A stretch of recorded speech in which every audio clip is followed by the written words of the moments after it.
Hello students, welcome back to the fourth lecture of heat transfer and second lecture of conduction, second lecture of radiation। तो यहाँ पे ये topic आज ख़त्म होने वाला है। तो जो भी चीज़ अपने को बाकी है जैसे Newton's law of cooling, veins displacement law और उस पर कुछ न्यूमेरिकल्स हम लोग कर लेंगे, उसके बाद ये चीज़ कंप्लीट हो जाएगा। तो लास्ट लेक्चर्स तक मैंने स्टेफेंस लॉ आपको बताया था और ये क्वेश्चन मैं आपको करने के लिए दिया था। तो आई होप ये चीज़ें आपको क्लियर होगा। D Q by D T net कैसे निकलता है, रेडिएटेड, एब्जॉर्ब्ड, फिर यहाँ से नेट हम लोग निकाल लेते हैं। ठीक है, तो अब हम लोग पढ़ते हैं रेट ऑफ कूलिंग। देखो इसका बेसिक अगर मैं आपको एक्सप्लेन करूँ ना तो क्या है, जैसे कोई भी बॉडी है ना, इसको अगर मैं नेट जो है इसको हीट मिल रहा है, नेट क्यू अगर इसको मिल रहा है तो इसका टेम्परेचर क्या होगा, इसका टेम्परेचर जो होगा वो बढ़ेगा। तो जिस रेट से इसका टेम्परेचर बढ़ेगा ना, D T by D T मतलब change in temperature with respect to time, तो यहाँ पे इसको बोलेंगे rate of heating, rate of heating, क्योंकि टेम्परेचर बढ़ रहा है विथ रिस्पेक्ट टू टाइम। और इसका जस्ट उल्टा कर दो, ठीक है। तो यहाँ पे कोई बॉडी अगर है और इससे नेट अगर हीट हम लोग बाहर ले रहे हैं, नेट क्यू जो है वो बाहर जा रहा है, तो टेम्परेचर इस बॉडी का क्या होगा, टेम्परेचर घटेगा। और यहाँ पे जो D T by D T, तो यहाँ पे ना एक माइनस मैं यहाँ पे जानबूझ के लगाऊंगा, क्योंकि ये डी टी जो है ये टाइम के साथ तो डिक्रीज़ हो रहा है, तो this D T will be negative, तो उसको पॉजिटिव करने के लिए मैं एक माइनस यहाँ पे लगाया हूँ और इसी को हम लोग बोलते हैं रेट ऑफ कूलिंग। ठीक है, तो रेट ऑफ कूलिंग सिंपल समझ आ रहा है कि कितना जल्दी जल्दी टेम्परेचर घट रहा है, और rate of cooling rate of heating क्या है, कितना जल्दी जल्दी टेम्परेचर बढ़ रहा है। ठीक है, अब इसको यहाँ पे कैसे यूज़ करें। अच्छा, उससे पहले मैं आपको एक चीज़ और बता दूँ कि हम लोग कैलोरीमेट्री में पढ़ चुके हैं कि D Q is equals to M S D T. ठीक है, यहाँ पे क्या होगा, जैसे मान लो कि हल्का सा हीट दिए, रेट ऑफ हीटिंग का अगर बात करूँ तो इस यहाँ से अगर मैं इसको D Q amount of heat दूँ ना, तो इसका जो टेम्परेचर डी टी बढ़ेगा वो ऐसे रिलेटेड हो गया, D Q is equals to M S D T. तो इसको टाइम के रिस्पेक्ट में अगर डिफ्रेंशिएट कर दूँ तो क्या आ जाएगा, D Q by D T is equals to M S D T by D T. ठीक है, तो यहाँ पे मैं आपको क्या दिखाना चाह रहा हूँ कि ये है रेट ऑफ हीटिंग और ये है rate of heat gain. Net जो उसको हीट मिल रहा है पर सेकंड वो क्या है, किस रेट से उसको हीट मिल रहा है। ठीक है, और ये D T by D T है, किस रेट से उसका टेम्परेचर बढ़ रहा है। तो D Q by D T और D T by D T ऐसे रिलेटेड है। उसी तरीके से रेट ऑफ कूलिंग का खुद से लिखने का ट्राई करो, पॉज करो और रेट ऑफ कूलिंग का खुद से लिखो। तो आई होप तुम लोग लिख ली होगी। तो यहाँ पे क्या आ जाएगा, D Q by D T. अब यहाँ पे ये हीट लॉस है ना, तो इसको हम लोग क्या लिख लेंगे, एम एस, और ये हो जाएगा minus D T by D T. ठीक है, तो ये minus D T by D T अपना क्या है, it is rate of cooling. तो यहाँ पे ध्यान रखना है कि body is losing heat at this rate. यहाँ पे लिखना है कि body is losing heat at this rate, at this rate. और यहाँ पे क्या हो जाएगा कि body is gaining heat, body is gaining heat at this rate. तो ये सिंपल सा चीज़ मैं आपको बताया हूँ कि अगर बॉडी को हीट मिल रहा है तो वो क्या होगा, टेम्परेचर उसका बढ़ेगा, और जिस रेट से टेम्परेचर बढ़ेगा that is rate of heating. अगर बॉडी से हीट निकल रहा है तो टेम्परेचर घटेगा, जिस रेट से घटेगा that is rate of cooling. और ये अपना रिलेशन है इन दोनों के बीच में। अब आखिर इससे हम लोग कैसे रिलेट करें, तो देखो एक चीज़ ध्यान से, कल अपन स्टेफेंस लॉ में क्या देखे थे कि D Q by D T जो नेट होता है बॉडी का वो होता है sigma E A, temperature of body power 4 minus temperature of surrounding power 4। अब मान लो कि नेट जो है हीट लॉस हो रहा है, मतलब बॉडी का टेम्परेचर ज़्यादा है। So if T B is greater than T S, तो क्या होगा, net heat loss, net heat loss. तो अब इस चीज़ को मैं बस यहाँ पे चेंज कर रहा हूँ कि इस D Q by D T को मैं ये रख सकता हूँ ना। देखो जब भी नेट हीट लॉस होता है तो अब ये जो हीट इस बॉडी से जा रहा है उसके कारण इसका टेम्परेचर घट रहा होगा, तो ये किस रेट से ठंडा हो रहा होगा, तो वो यहाँ पे हम लोग लिख सकते हैं minus M S D T by D T equal to sigma E A, temperature of body power 4 minus temperature of surrounding power 4। ठीक है, तो यहाँ एक सिंपल सा चीज़ मैं करूँगा और रेट ऑफ कूलिंग का आपको यहाँ पे एक्सप्रेशन मिल जाएगा। तो बस इसको एम एस से डिवाइड कर दो, ये इधर वाला जो एम एस है वो उधर डिनोमिनेटर में चला जाएगा, तो sigma E A by M S, temperature of body power 4 minus temperature of surrounding power 4, ये चीज़ यहाँ पे आ जाएगा। ठीक है। तो ये जो है यही तो है रेट ऑफ कूलिंग। तो रेट ऑफ कूलिंग का अपने पास एक सिंपल सा एक्सप्रेशन आ गया, यही है रेट ऑफ कूलिंग। ठीक है। तो आपको दो चीज़ें याद रखना है, ये जो है ना ये रेट ऑफ हीट लॉस है, कोई बॉडी कितना जल्दी जल्दी अपना हीट लॉस कर रहा है वो है ये। तो रेट ऑफ हीट लॉस, तो उसके लिए तो सिंपल स्टेफेंस लॉ। अब जितना जल्दी जल्दी वो हीट लॉस कर रहा है उसके कारण वो कितना जल्दी जल्दी ठंडा हो रहा है, तो बस एक एम एस नीचे में आ जाएगा। ठीक है। और यहाँ पे मैं आपको बता दूं कि ये एम और एस है क्या। एम तो यहाँ पे क्या हो जाएगा, एम जो है वो है mass of the body, mass of body. कई बार आपको अगर ज़रूरत पड़ रहा है तो आप m को वॉल्यूम इनटू डेंसिटी भी कन्वर्ट कर सकते हो, वॉल्यूम इनटू डेंसिटी। और s जो है दैट इज़ स्पेसिफिक हीट, मतलब ये चीज़ आपने कैलोरीमेट्री में पढ़ रखा होगा कि unit mass of the body का टेम्परेचर यूनिट डिग्री से बढ़ाने के लिए कितना हीट लगता है, उसको हम लोग स्पेसिफिक हीट बोलते हैं। सिग्मा अपना स्टेफेंस कांस्टेंट, ई अपना एमिसिविटी, ये सरफेस एरिया कांटेक्ट में जो है एम मास और एस स्पेसिफिक हीट। ठीक है। तो ये चीज़ सिंपल सा मेरे को बताना था कि ये हम लोग कल पढ़ चुके थे स्टेफेंस लॉ में, और ये अपना रेट ऑफ कूलिंग आ जाएगा। सिंपल इसको बस नीचे एक एम एस से डिवाइड कर दो। ठीक है। तो रेट ऑफ कूलिंग और रेट ऑफ हीट लॉस। अब यहाँ पे ना न्यूटन्स का जो लॉ है वो बहुत ही सिंपल सा रहेगा। इस चीज़ में एक हम लोग बस नया क्या एजम्पशन कर लेंगे और उससे न्यूटन्स लॉ ऑफ कूलिंग पे हम लोग पहुँच जाएंगे। ठीक है। तो अभी इस पे एक पहले क्वेश्चन कर लेते हैं, ये जो अभी हम लोग पढ़े रेट ऑफ हीट लॉस और रेट ऑफ कूलिंग, इस पे क्वेश्चन पहले करते हैं। तो आई होप ये चीज़ आपने लिख लिया होगा। देखो क्वेश्चन क्या है ना कि दोनों सॉलिड स्फीयर्स है, सेम मटेरियल, एक का रेडियस है R1, एक का रेडियस है R2, और दोनों का टेम्परेचर है T0, और साथ में ये भी लिखा हुआ है कि T0 जो है दोनों का वो सराउंडिंग से ज़्यादा है। इसका मतलब सराउंडिंग से ज़्यादा मतलब इसका टेम्परेचर धीरे धीरे घटेगा, ये भी घटेगा, दोनों कूल होने वाला है। तो both are solid sphere which will have greater rate of heat loss. Heat loss कौन जल्दी ज़्यादा कर रहा होगा, हीट लॉस का मतलब समझ रहे हो, मतलब हर सेकंड किसके में से ज़्यादा हीट निकल रहा होगा। और दूसरा है कौन जल्दी जल्दी ठंडा हो रहा होगा, मतलब टेम्परेचर किसका जल्दी घट रहा होगा और कौन ज़्यादा जल्दी हीट अपना लॉस कर रहा होगा। तो दोनों हम लोग को निकालना है। तो देखो यहाँ पे सबसे पहले मैं आपको बताऊँ कि ये जो सेम मटेरियल दिया हुआ है ना, ये सेम मटेरियल, तो इससे हम लोग क्या क्या सेम ले सकते हैं जो मटेरियल प्रॉपर्टी रहेगा। जैसे एमिसिविटी उसका सेम हम लोग ले लेंगे, डेंसिटी सेम ले लेंगे, स्पेसिफिक हीट सेम ले लेंगे, ये चीज़ तो ये अपना सेम आएगा।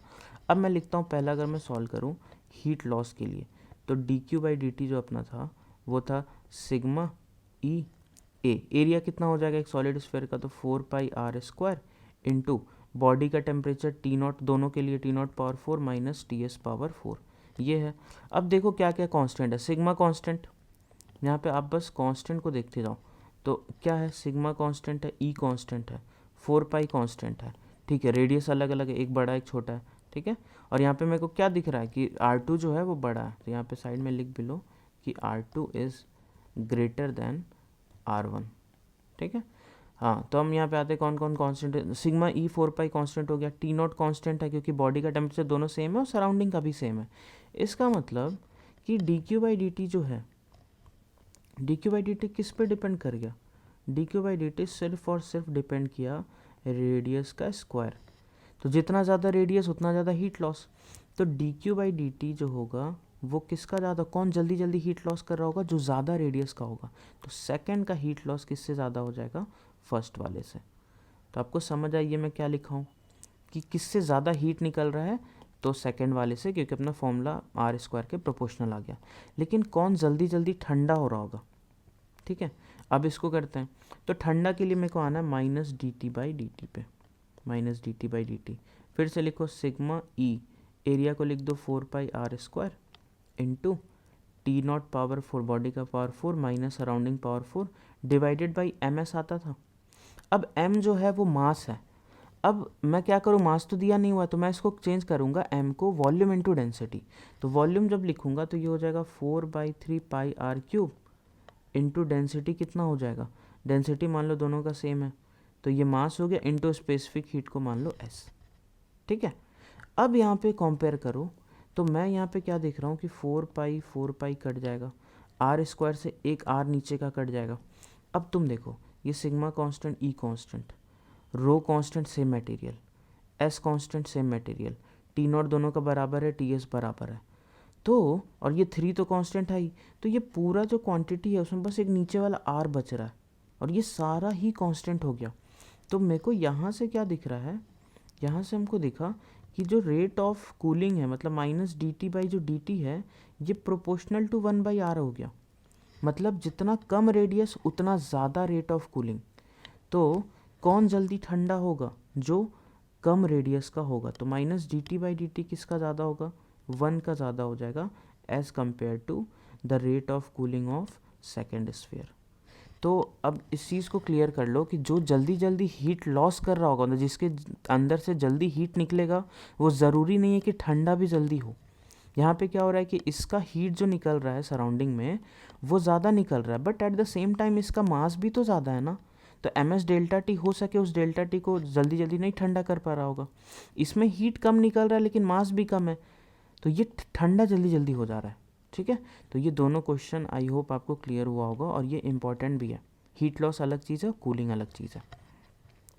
अब न्यूटन्स लॉ ऑफ कूलिंग जो था, इन्होंने क्या बोला था ना कि बहुत ही स्मॉल डिफरेंस, मतलब अगर कोई बॉडी यहाँ पे है और सराउंडिंग में एक कुछ टेम्परेचर है, तो रेट ऑफ कूलिंग जो होगा, रेट ऑफ कूलिंग मतलब उन्होंने इसका बात किया था। देखो अभी तक सारा चीज़ क्लियर हो गया होगा रेट ऑफ कूलिंग क्या होता है। तो the rate of cooling of a body is directly proportional to the difference of temperature between body and surrounding. मतलब ये क्या बोले ना, ये कोई बॉडी है, जैसे मान लो 2 बॉडी है, ये है 70 डिग्री सेंटीग्रेड, ये है 30 डिग्री सेंटीग्रेड और यहाँ पे है 20 डिग्री सेंटीग्रेड। तो 70 और 20 का जो डिफरेंस है, 20 अपना ये सराउंडिंग है, मतलब दोनों को 20 डिग्री सेंटीग्रेड पे रखें, तो 70 और 20 का डिफरेंस 50 है और 30 और 20 का डिफरेंस है 10। ठीक है, तो इनका क्या बोलना था कि जितना ज़्यादा डिफरेंस होगा ना उतना जल्दी ठंडा होगा और जितना कम डिफरेंस उतना धीरे धीरे ठंडा। देखो ठंडा तो दोनों केस में होगा, लेकिन जितना ज़्यादा वो डिफरेंस रहेगा ना उतना जल्दी वो ठंडा होगा। The rate of cooling of a body is directly proportional to the difference. यहाँ पे ध्यान से देखो, मतलब उस बॉडी का टेम्परेचर और सराउंडिंग का टेम्परेचर में जितना ज़्यादा डिफरेंस उतना जल्दी ये ठंडा। तो according to this law we have this minus D T by D T proportional to T minus T S, जहाँ पे टी क्या है, बॉडी का टेम्परेचर है। तो इसको प्रोपोर्शनल हटाएंगे तो दिस इज सम कांस्टेंट। तो ये सिंपल एक न्यूटन्स लॉ ऑफ कूलिंग का एक्सप्रेशन है, बहुत ही इजी और बहुत ही इंपॉर्टेंट। मतलब इसे मेंस से ना आप मान लो कि एक शिफ्ट में कोई ना कोई शिफ्ट में क्वेश्चन रहेगा ही रहेगा न्यूटन्स लॉ ऑफ कूलिंग से। ठीक है, तो ये अपना हो गया एक्सप्रेशन की रेट ऑफ कूलिंग है और ये difference in temperature and this is some constant. अब जैसे मान लो ना कि न्यूटन्स लॉ ऑफ कूलिंग का एक्सप्रेशन, इसके लिए हम कैसे लिखें कि जैसे यहाँ पे मैं आपको बता रहा हूँ कि ये क्या लिखा हुआ है। ये लिखा हुआ है ना कि सराउंडिंग का टेम्परेचर जो है वो है 20 डिग्री सेंटीग्रेड, 20 डिग्री, और बॉडी का जो टेम्परेचर है वो है 60 डिग्री। ठीक है, अब ये बॉडी हायर टेम्परेचर पे है, सराउंडिंग का जो है वो लोअर है, तो ये धीरे धीरे ठंडा होगा। तो इसको 60 से 50 होने में 2 मिनट लगा। तो अब इसका एक्सप्रेशन हम न्यूटन्स लॉ से कैसे लिखें, तो देखो यहाँ पे क्या करना है। हमारे पास जो इक्वेशन है वो है minus D T by D T equal to some constant into temperature of body minus temperature of surrounding, ये करना है। अब यहाँ पे बस सिंपल सा लिखते जाओ, ये minus D T that is change in temperature. तो लिखो माइनस कितना का चेंज हुआ, तो ये बॉडी का फाइनल 50 में जा रहा है और शुरुआत 60 से हुआ है, तो माइनस 50 माइनस 60 डिवाइडेड बाई नीचे डी टी है, डिवाइडेड बाई यहाँ पे डी टी है, तो कितना टाइम लगा 2 मिनट्स। तो आप चाहो तो इसको सेकेंड्स में कन्वर्ट कर लो या तो 2 को 2 ही लिख दो, कोई दिक्कत नहीं है। यहाँ पे हम लोग लिख देंगे 2 इक्वल टू सम कांस्टेंट के। अब यहाँ पे जो पूछ रहा है ना ये टेम्परेचर ऑफ बॉडी पूछा, लेकिन बॉडी का टेम्परेचर शुरू में 60 था और घटते घटते बाद में 50 हुआ, तो मैं क्या लूँ। तो ऑब्वियस है कि अगर 60 से 50 हो रहा है और मेरे को एक टेम्परेचर लिखना है तो I will take the average temperature. तो एवरेज टेम्परेचर हमेशा लो, तो 60 प्लस 50 बाई 2, ये बॉडी का टेम्परेचर हो गया that is 55 minus T S. T S क्या है अपना सराउंडिंग का, तो वो अपना हम लोग ले लेंगे 20। देखो वैसे तो हम लोग को हर सब टेम्परेचर को केल्विन में लेना है, लेकिन यहाँ पे भी डिफरेंस है और यहाँ पे भी डिफरेंस है। तो अगर यहाँ पे हम दोनों तरफ 273 जोड़ेंगे तो ऐसे ही कैंसिल हो जाएगा, इसलिए we can take the temperature in degree centigrade, कोई दिक्कत नहीं होगा। तो ऐसे न्यूटन्स लॉ ऑफ कूलिंग का एक्सप्रेशन लिखना है, और इसे बहुत ही सिंपल क्वेश्चन आता है, मैं आपको सॉल्व करके दिखाता हूँ, ठीक है। आई होप ये समझ आया होगा। देखो माइनस डी टी, तो माइनस एक यहाँ पे लिख लेना, चेंज इन टेम्परेचर बॉडी का, तो 60 से 50 हुआ, तो फाइनल माइनस इनिशियल चेंज, कितना टाइम लगा ये, इज इक्वल्स टू के बॉडी का टेम्परेचर, यहाँ पे एवरेज ले लो माइनस सराउंडिंग का जो दिया हुआ है, सराउंडिंग का तो एक ही रहेगा, ठीक है। तो इस पर क्वेश्चन करते हैं, आपको और अच्छा से फील आएगा। देखो यहाँ पे क्वेश्चन है कि सराउंडिंग का टेम्परेचर है 20 डिग्री सेंटीग्रेड, और एक बॉडी है जिसको हम 60 डिग्री सेंटीग्रेड पे लाएं, तो 60 से 50 होने में इसको 5 मिनट लगा, तो 50 से 40 होने में कितना टाइम लगेगा ये हमको बताना है। तो हम क्या करते हैं ना, दोनों के लिए पहले इक्वेशन लिखते हैं। तो अपना इक्वेशन क्या है, पहले उसको लिख लो, minus D T by D T is equals to K into temperature of body minus temperature of surrounding, ठीक है। तो यहाँ पे अगर लिखते हैं तो माइनस डी टी, अब पहला केस में 60 से 50 पे गया, तो माइनस 50 माइनस 60 डिवाइडेड बाई कितना टाइम लगा, 5 मिनट, तो divided by 5 is equals to K into temperature of body, तो 60 और 50 का एवरेज क्या हो जाएगा, 55, माइनस टेम्परेचर ऑफ सराउंडिंग है 20, इक्वेशन 1। कुछ नहीं करना, दोनों इक्वेशन लिख के डिवाइड कर देना, कुछ भी नहीं करना है। अब सेकंड इक्वेशन में आओ, जब ये 50 से 40 में जा रहा है, तो माइनस फाइनल माइनस इनिशियल, 50 से 40 के लिए इक्वेशन लिखे, और मान लो कितना मिनट लगा, तो टी मिनट्स लगा, is equals to K into, यहाँ पे क्या लिख लें, अब 50 से 40 के लिए हम टेम्परेचर ऑफ बॉडी, तो इनका एवरेज ले लो, 50-40 का एवरेज कितना हो जाएगा, 45 माइनस 20, ये है इक्वेशन सेकंड, ठीक है। अब क्या करो, यहाँ पे कर दो इनको डिवाइड, तो अगर मैं डिवाइड करूँगा तो ये माइनस माइनस 40 माइनस 50, ये 50 माइनस 60, ये कट जाएगा, के कट जाएगा, यह आ जाएगा टी बाई 5 इक्वल टू, ये 45 माइनस 20 नीचे है और 55 माइनस 20 ऊपर है, तो ये 35 बाई 25। तो इसको सॉल्व कर लो, यह आ जाएगा टी इज इक्वल्स टू आ जाएगा 7 मिनट्स। तो आपको सॉल्व तो आप कर लिए, अब ज़रा दिमाग लगाओ कि यार टेम्परेचर डिफरेंस जो है ये भी 10 डिग्री घटा, इसको लगा था 5 मिनट, ये भी 10 डिग्री घटा लेकिन इसको लगा 7 मिनट, ऐसा क्यों हुआ?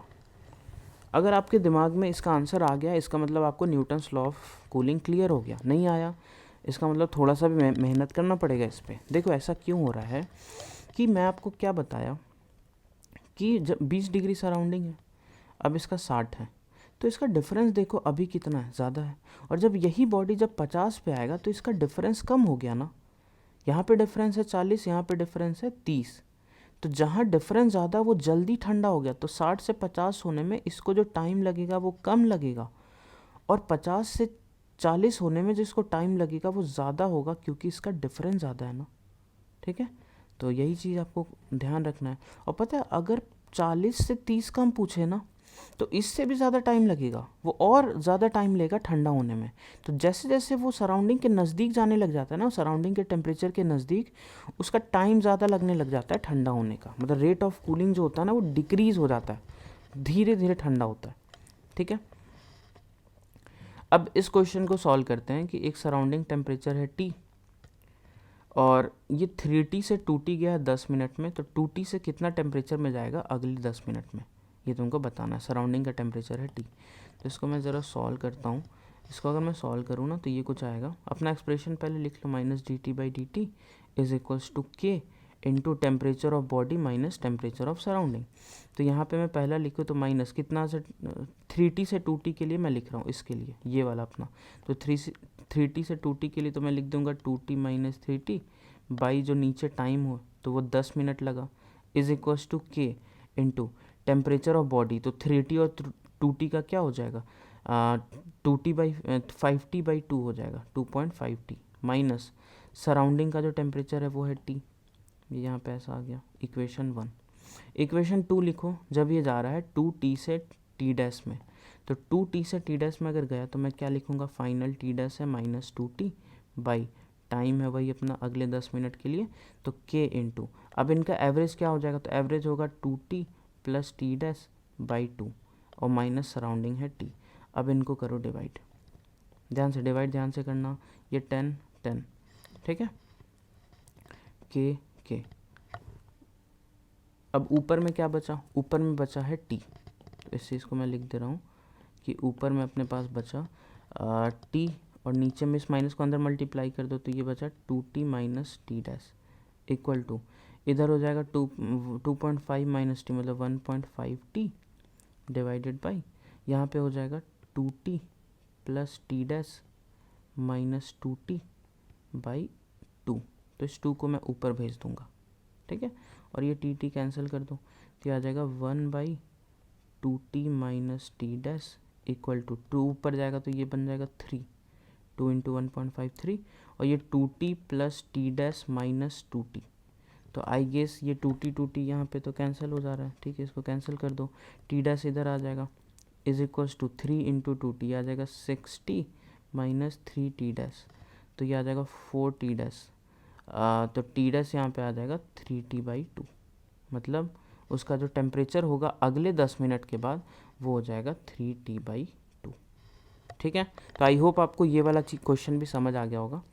और इसका आंसर आप मेरे को बताना कि जैसे मान लो एक बॉडी है जिसको मैं 30 डिग्री के सराउंडिंग में लेके आया हूँ, ठीक है, तो वो 75 से 70 होने में t1 टाइम लगाया, फिर 70 से 65 होने में t2 लगाया, 65 से 60 होने में t3 लगाया, मतलब तीनों केस में 5-5 डिग्री घट रहा है, तो टाइम का ऑर्डर क्या होगा, सोचो, सोच लिए हो गया आई गेस, क्या होगा, पहला केस में जो डिफरेंस है वो सबसे ज़्यादा है तो तुरंत ठंडा हो जाएगा, और यहाँ पे थोड़ा धीरे और यहाँ पे और ज़्यादा धीरे, तो सब यहाँ जो ऑर्डर होगा कि t1 सबसे कम होगा, फिर t2 और फिर t3। जैसे जैसे आप सराउंडिंग के क्लोज जाते हो क्या होता है, आपका रेट ऑफ कूलिंग घटता है।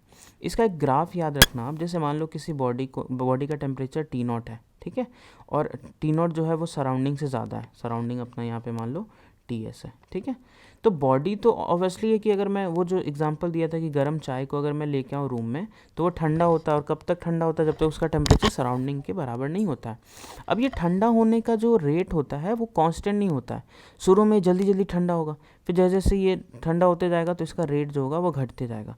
तो ये शुरू में देखो इस बॉडी का टेम्परेचर T0 है और इसको जाना TS तक है, ठंडा तो होना ही है, तो ये ना ऐसा करके जाता है एक्सपोनेंशियल, और बहुत इन्फिनाइट टाइम के बाद इस टेम्परेचर को अटेन करता है, ये इस तरीके का होता है। शुरू में देखो इसका रेट ज़्यादा है, स्लोप ज़्यादा है, ठीक है, तो यहाँ पे लिख लो कि माइनस dt/dt जो है ना वो डिक्रीज़ हो रहा है विथ टाइम, मतलब रेट ऑफ कूलिंग डिक्रीज़ हो रहा है क्योंकि बॉडी का और सराउंडिंग का डिफरेंस जो है टेम्परेचर का वो भी घटते जा रहा है। तो ये ग्राफ आपको याद रखना कि कोई भी ठंडा होगा तो ऐसे मत कर देना कि यार T0 से उसको TS तक ही तो जाना है तो ऐसे जोड़ देते हैं, नहीं, वो धीरे धीरे ऐसा करके और जैसे जैसे नज़दीक आएगा उसका ठंडा होने का रेट घटते जाता है, ठीक है। तो आई होप आपको Newton's law of cooling, even law rate of cooling वाले में कोई भी दिक्कत शायद अब नहीं होगा, कूलिंग वूलिंग आपको अच्छे से समझ आ गया होगा। अब हम लोग पढ़ते हैं वेन्स डिस्प्लेसमेंट लॉ। देखो इनके अकॉर्डिंग क्या था ना कि जैसे मान लो कोई भी बॉडी होता है, इससे ना जैसे ये टेम्परेचर मान लो T0 है, ठीक है, अब इससे जो हीट निकल रहा है ना वो एक तो पहले हर डायरेक्शन में निकल रहा है, और ये जो हीट निकल रहा है इसमें ना अलग अलग वेवलेंथ प्रेजेंट है, मतलब ये वेवलेंथ बहुत छोटा भी है बहुत बड़ा भी है, एक पर्टिकुलर रेंज का वेवलेंथ इसके अंदर है, तो उसको मान लो 0 से इन्फिनिटी तक, मतलब almost all values of wavelength are there in a radiation किसी भी बॉडी के टेम्परेचर से, ठीक है, तो वो वेवलेंथ निकला। अब इस चीज़ को कैसे समझे, तो देखो यहाँ पे मैं आपको बहुत ही एक अच्छा सा एग्जांपल दे रहा हूँ, आप इसको समझोगे ना तब क्लियर होगा कि यार यहाँ पे आखिर मैं क्या बात कर रहा हूँ। देखो मैं आपको कल एक चीज़ बताया था कि जैसे रेड कलर का कोई भी मार्कर है, मतलब रेड कलर का एक मार्कर है, ठीक है, ये मेरे को रेड क्यों दिख रहा है, याद करो ध्यान से, इस पे जो लाइट इंसिडेंट हुआ QI उसका 3 टुकड़ा हुआ, कुछ रिफ्लेक्ट हुआ, कुछ एब्जॉर्ब हुआ, कुछ ट्रांसमिट हुआ। अब ये एब्जॉर्ब जो रिफ्लेक्ट हुआ है ना इसमें क्या आता था, इसमें रेड कलर आ रहा है, मैं इंसिडेंट तो यहाँ वाइट लाइट हुआ है, लेकिन ये बॉडी क्या किया, सारा का सारा को एब्जॉर्ब कर लिया और हमको सिर्फ कौन सा कलर भेजा, रेड, तो हमको ये चीज़ रेड दिख रहा है। और अगर मान लो हम लाइट बंद कर दें, मतलब आसपास जो लाइट है, तो ये QI क्या हो जाएगा, 0 हो जाएगा, मतलब उस पर लाइट जो इंसिडेंट हो रहा है वो एक्चुअल में क्या हो जाएगा, ख़त्म हो जाएगा, लाइट ही नहीं रहेगा। तो हम क्या बोलेंगे कि इसका जो रिफ्लेक्टेड वाला पार्ट है वो तो आया ही नहीं, तो ज़ीरो हो गया। इसीलिए तो किसी रूम में, डार्क रूम में अगर तुम चले जाओ तो तुमको कुछ भी नहीं दिखता है, क्योंकि वहाँ पे लाइट प्रेजेंट नहीं है।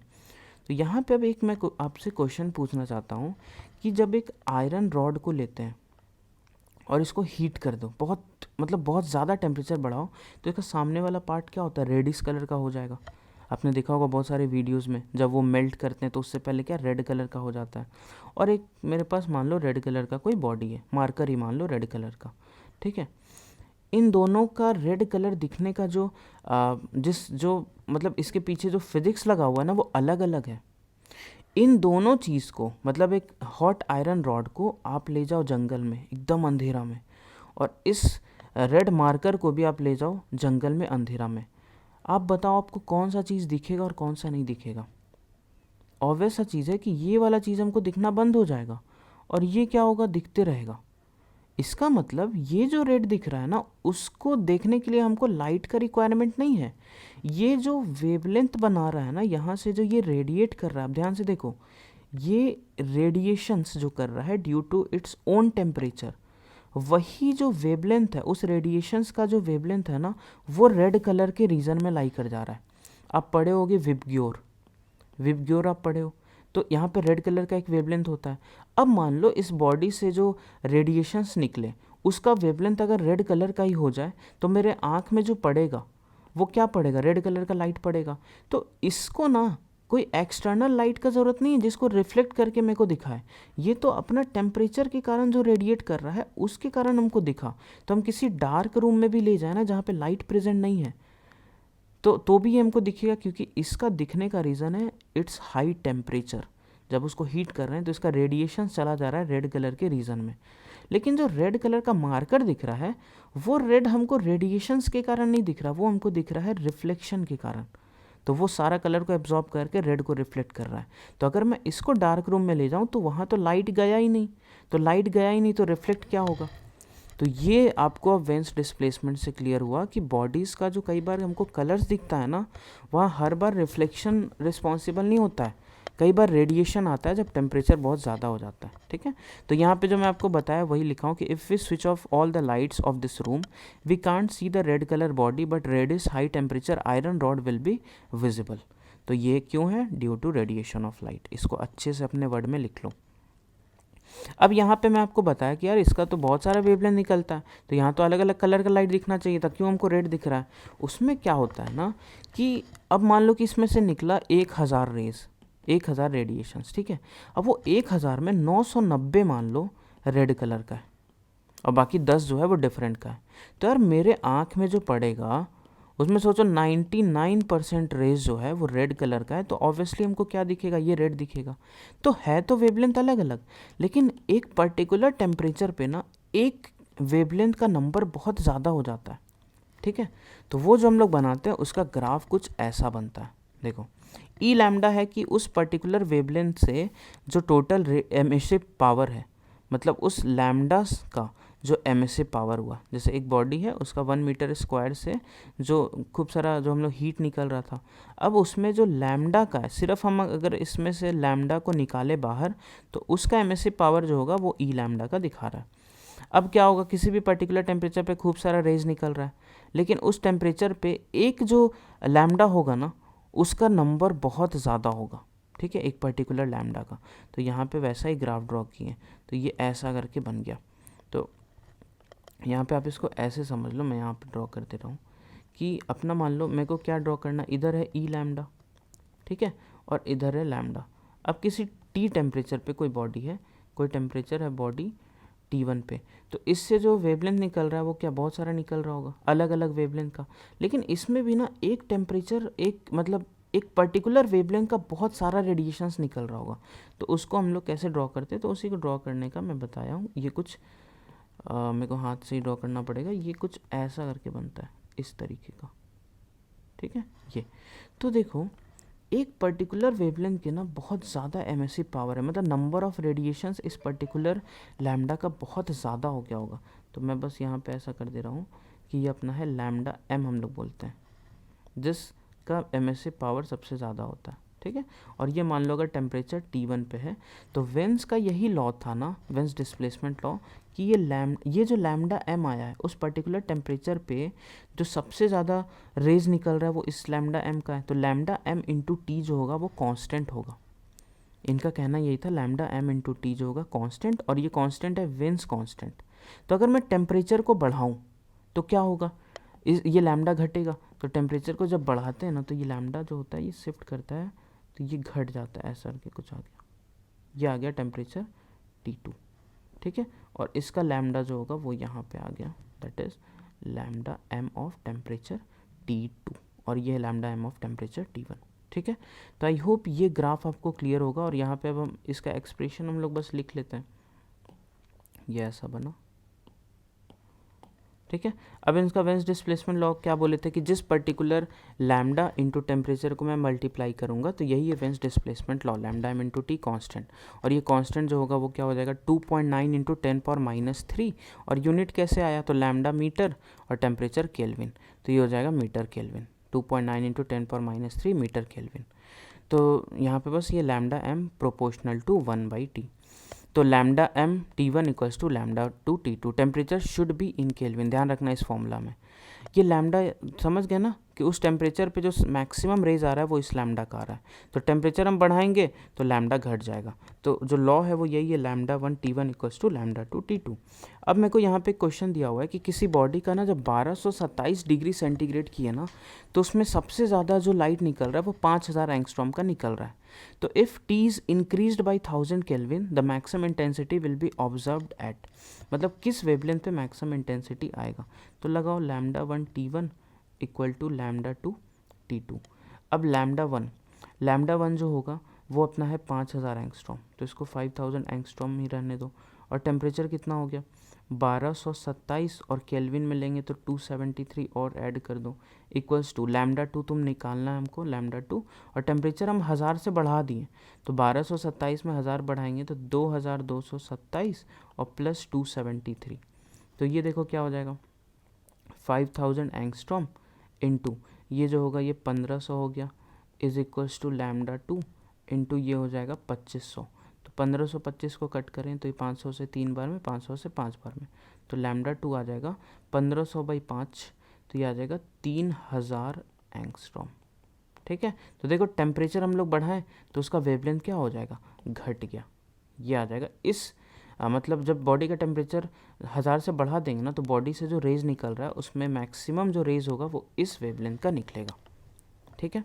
अब यहाँ पे ना एक कॉन्सेप्ट आ जाता है स्टार्स का, कि कोई स्टार हमको मान लो रेडिश दिख रहा है, कोई ब्लूइश दिख रहा है, कोई ग्रीनिश दिख रहा है, तो इन स्टार्स का टेम्परेचर किसका सबसे ज़्यादा होगा।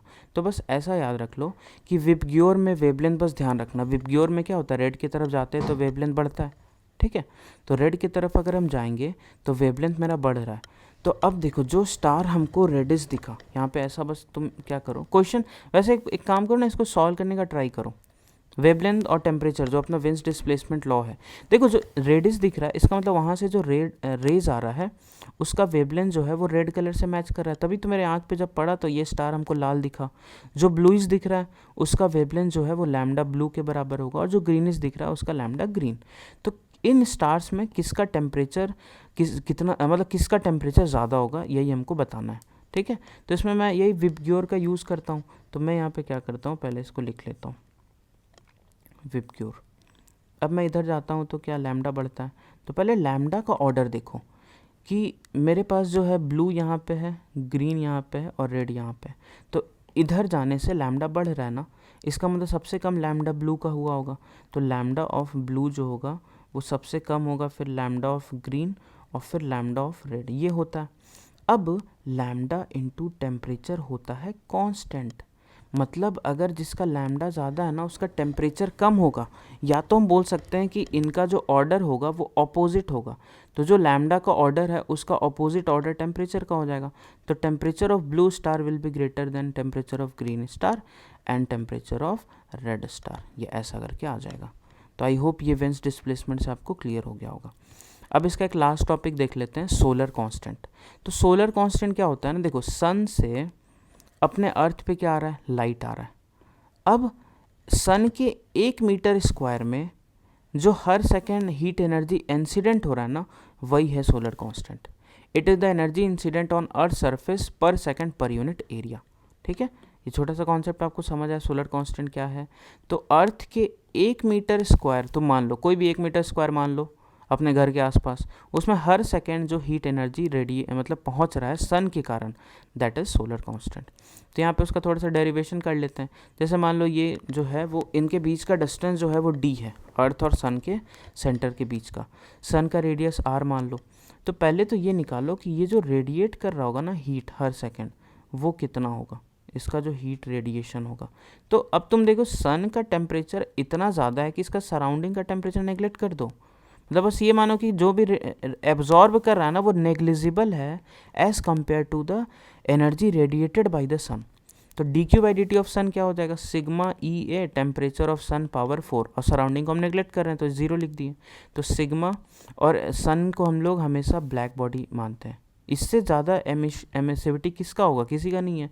तो सिग्मा एमिसिविटी को 1 ले लो, और इसका जो सरफेस एरिया जिससे हीट निकल रहा है 4πr² इंटू TS⁴, तो ये आ जाएगा, इतना हीट निकला।